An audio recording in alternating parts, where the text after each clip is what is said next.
Hey everyone, welcome to the March Q&A. So let's dig right into it. First question comes to us from Amanda. What have you found is the best way to maximize attention on your senior portrait business locally? I'm not sure I understand the question. What have you found is the best way to maximize your attention on your senior portrait business locally? All right, I'm gonna try and interpret this one. I'm assuming you're asking me, how do I focus my time and energy in growing the senior market locally? I'm assuming. So if I got that wrong, Amanda, my apologies. So what I found is that between seniors and weddings, there's a degree of seasonality to it all. And so I think that has to become key in understanding your senior business and how you're going to grow it. You're not going after seniors 12 months out of the year. It'd be nice to think you can, and maybe in certain select markets you could. But the reality is seniors are typically going to happen June, July, August. So you've got a really 3-month window where you can go at it. Sure, you can shoot some seniors in April and May, and you're going to shoot some seniors in October and November, but the bulk of those seniors are going to come through in that 3.5 month window. That's when you have to focus your energy on shooting them. But let's step back, because you're not just going to say, hey, we're here to shoot seniors and they're going to show up. The reality is you have to figure out way before then, November and December, you have to focus your energy on marketing to them. And that's the piece I think most photographers miss out on. They finally get into season. Think about it like this. This is probably a better analogy. Think about if you wanted to do a Valentine's Day promotion for your clients to be able to have pictures to give to their love, their boyfriends or girlfriends on Valentine's Day. If you wanted to do that, you couldn't wait till February 1st to market to them. They would not have enough time to shoot, to schedule, to edit, to print, and deliver it to them, right? Seniors, same kind of thing. You can't wait until April or May to go, oh man, I should probably be going after seniors. This has to start in November and December. So if I interpret your question correctly, I would be focusing on marketing. That's where my energy would go in the December, January timeframe. And then of course, I would focus on the shooting in the June, July, August timeframe. That's when you're going to be going after it. And so of course, we've produced tremendous senior training, whether it's with Creative Live, anything like that. I highly recommend you watch that, because there's a lot of information about how we do and execute on all this other stuff. All right, next question comes to us from Dennis. Sal, I'd love to hear about different marketing methods to entice potential clients to look at your website or portfolio. Would you say that Facebook business marketing is stronger than other social media platforms? Rather, do you think traditional approach of snail mail marketing or speaking directly to seniors is more effective to getting your name out there? All right, so Dennis, long question. But here's how I want you to think about this. You're on the right path, but in a way you're asking the wrong question. I don't want to drive potential clients to look at my website or portfolio. That does me no good. I could have 1 million visitors on my website. What I want to do is drive them to pick up the phone or email me and book a session. So you may have meant that, but the language you're choosing suggests you're not doing that or not getting it. And that's an important distinction. So it's no small detail. It's all about getting them to book. So that's the way you have to start thinking about it. When they get to your website, are they clicking and following through? Are they calling you? That kind of stuff. Now, in the spirit of all that, yes, Facebook is one of the most powerful marketing tools out there right now, quickly followed by YouTube and then direct mail. Direct mail is not going away anytime soon. So we do a combination of Facebook, direct mail, and then of course a student rep program, which is your local representatives out there in the schools handing out flyers and marketing material to drive that point home for you. And so it's these 2 or 3 things working in concert together that are going to help you have a very healthy and profitable senior business. All right, next question comes to us from Ryan. How do you get the client to understand that the contracted school photographer is not the only choice for senior photos? Ryan, this is a massive challenge for all of us out there. The parents just think that they have to go to the contracted school photographer, and nothing could be further from the truth. Sure, they have to use that contracted photographer to put their pictures in the yearbook, but not for the cool stuff. What we did a few years ago that ruffled a lot of feathers with local photographers, but I didn't really care because they're not my friends. We're out there, it's war. We're at war with our business. Is I ran a campaign letting them know that we would pay for their session fee for the school photography. How's that? So we ran a campaign that was something along the lines of get your crappy school pictures, phone call. Get your crappy school pictures done at this studio. We'll pay for the session fee. And I think I actually did use the word crappy. And so get the good stuff with us, and something to that effect. And that might be too in your face kind of marketing.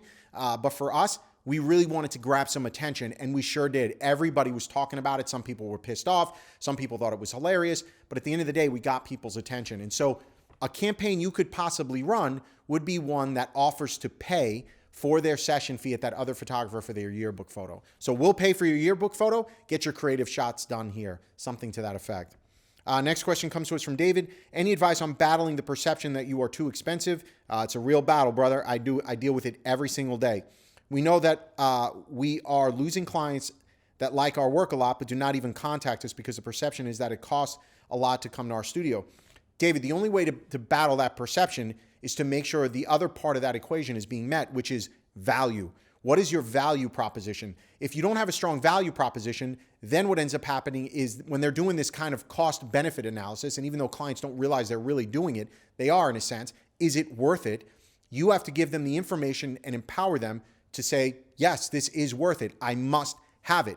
And so you have to start doing things that are better than your competitors. And it's not about the photography. If you think it's about the photography, you're a lost cause. It is not about the photography. Sure, one piece is about the photography, but it's about the photography in concert with the service, with the response time, with the turnaround time, with the products you're offering, and just with that overall experience you're giving that team. Those are the reasons people will spend more money with you. I know this because we are in a market where we are the most expensive, and that is the perception we face. And we combat that by giving value. Value proposition is a huge thing. Don't underestimate it. All right, Rick, does the senior rep program still work? What are the alternatives? Rick, short answer is it does still work. We're not looking for alternatives because that absolutely does work. It's grassroots marketing at its best. Kids in school handing out flyers on your behalf. There is no better way to have direct peer-to-peer access with these kids. So keep that in mind.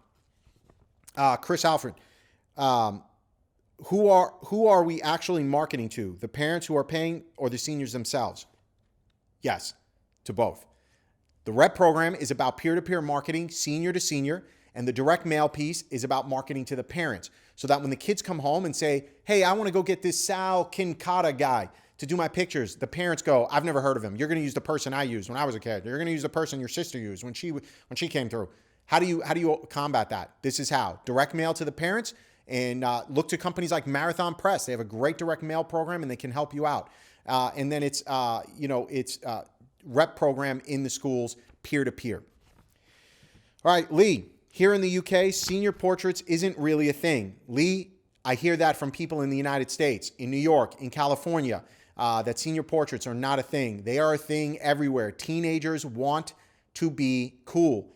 I think what you mean, Lee, is senior portrait photography, yearbook photography is not a big thing there. I will accept that answer. Instead, forget that part of it. Give them the opportunity to be a model for a day. Call it the fashion experience. All teens are looking at these magazines. They're looking at celebrities online, and they want to feel like their own superstars.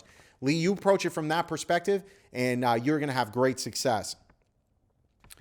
All right, Susan, my biggest problems are A, what to offer for products, B, how to set myself apart from other local photographers when my one thing that sets me apart is similar to others. Susan, that doesn't make any sense.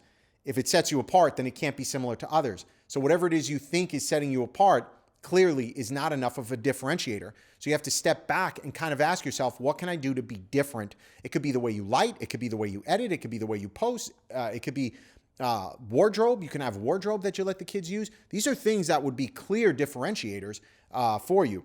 But what products to offer? Remember, at the time they're booking you, they don't even know what products you have. I've never had a kid come in and order from and say, I'm going to book you because you have this great album or you have this great canvas. Don't get hung up on that. Those are the wrong things to look at. I mean, at the end of the day, prints, canvas, medals, and mini albums. If you offer those products, you're going to be fine, okay? Other than that, I'd rather see you on the first part of this equation I told you, find other ways to differentiate yourself, and that will allow you to stand out from the crowd, whether you sell wallets or, metal prints. I don't think anybody's going to care at that point. Next question comes to us from Tony. My seniors must be some of the biggest underachievers ever. That's funny, Tony. My biggest issue is when I ask about things that they love to do or what activities they are involved in order to get ideas for their shooting and props, I consistently get, I don't know, nothing, and they are not involved in any organizations. I even go as far as looking to see if they have a love of books. Shopping leaves me feeling a little flat when it comes to me wanting to do something fun, new, or exciting. That is really interesting, Tony. So sometimes you got to pull it out of these kids. And I'm just thinking out loud here. You've got to pull it out of these kids and just ask them point blank, what do you do when you're not in school? You know, maybe ask the question a little differently versus what do you like? Because I think when you say, what do you like? You're going to get a little bit of that, oh, I don't know. And, you know, stuff and texting and, you know, whatever the case may be. Instead, what you have to do is ask them what they do when they're not in school. What sports do you play? And if you're truly dealing with a whole bunch of kids that don't play sports and don't do anything after school, I'm starting to become concerned just for society in general. And you're going to get some duds. There's no doubt about it. But more than not, you know, you should be getting kids that are into sports of some kind, that are in the horseback riding. And if you're not getting these kids, what does that tell you about your brand? That's maybe something else. Now, I don't want to go right to your brand or there being something wrong with your brand. Maybe there's not. But if it's true and you're really getting a bunch of these just duds, that means your studio is not the cool studio. So the challenge is a little bit different. The challenge isn't necessarily worrying about the kids as much as it is worrying about your brand and getting your brand out there and changing the perception of your brand, which is a little bit more of a difficult task. So I hope that makes sense. All right, last question comes to us from Darla. Just moved to a new state where no one knows me. Biggest obstacle is meeting people, sharing what I have to offer, and getting people to take a risk with me. Feels like starting from scratch. Do I lower my prices and offer discounts? Free? No, I'm not going there again. Also thought a move was great, time to rebrand. Kind of bit off a bigger chunk of new all around, and I'm struggling to swallow it all. I love the idea of rebranding. Now is the time. It's a fresh start. You can rebrand all that stuff. Nobody knows your brand. Hopefully, wherever you've moved to, you're going to stay in that market for a considerable period of time. Now, that being said, no, you're not going to drop your prices. I would have my price point wherever they are. What I would be doing, though, is running sales. So your price point is where it is, but running a sale, people feel like they're getting a deal, and you're not dropping the bottom out of your marketing, so to speak. So try it from that perspective, but you've got to get out there. You've got to get in the community. I don't want to see you doing free shoots. I think that's a big mistake, especially if you've already been established. Instead, what I'd rather see you do is offering a discount. So great questions. As always, everyone, keep them coming every month. We'll be looking for your questions next month. Hope this helps. Enjoy this issue of Shutter Magazine.